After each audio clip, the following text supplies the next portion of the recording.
মাঝে মাঝে হৃদয় যুদ্ধের জন্য হাহাকার করে ওঠে। মনে হয় রক্তই সমাধান, বারুদেই অন্তিম তৃপ্তি। আমি তখন স্বপ্নের ভেতর জেহাদ জেহাদ বলে জেগে উঠি।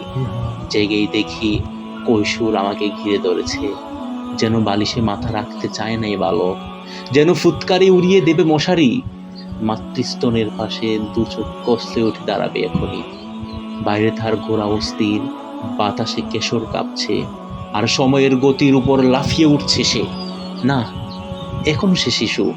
মাতাকে ছেলে বোলানো ছড়া শোনায়, বলে, বালিশে মাথা রাখো তো বেটা, শোনো, বখতিয়ারের গোড়া আসছে, আসছে আমাদের 17 ছোয়ারি, হাতে নাঙা তলোয়ার। মায়ের ছড়া গানে কৌতূহলী কান পাতে বালিশে, নিজের দিলের শব্দ বালিশের সিনার ভেতর। সেভাবে সে শুনতে পাচ্ছে ঘোর দৌড়, বলে, কে মা বখতিয়ার? আমি বখতিয়ারের গোড়া দেখব। মা পাখা ঘোরাতে ঘোরাতে হাসেন। আল্লাহর সেপাই তিনি, দুঃখীদের রাজা।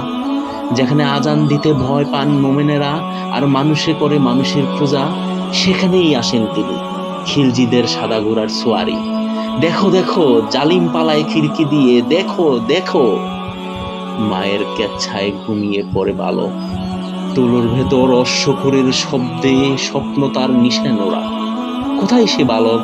আজ আবার হৃদয়ে কেবল যুদ্ধের দামামা।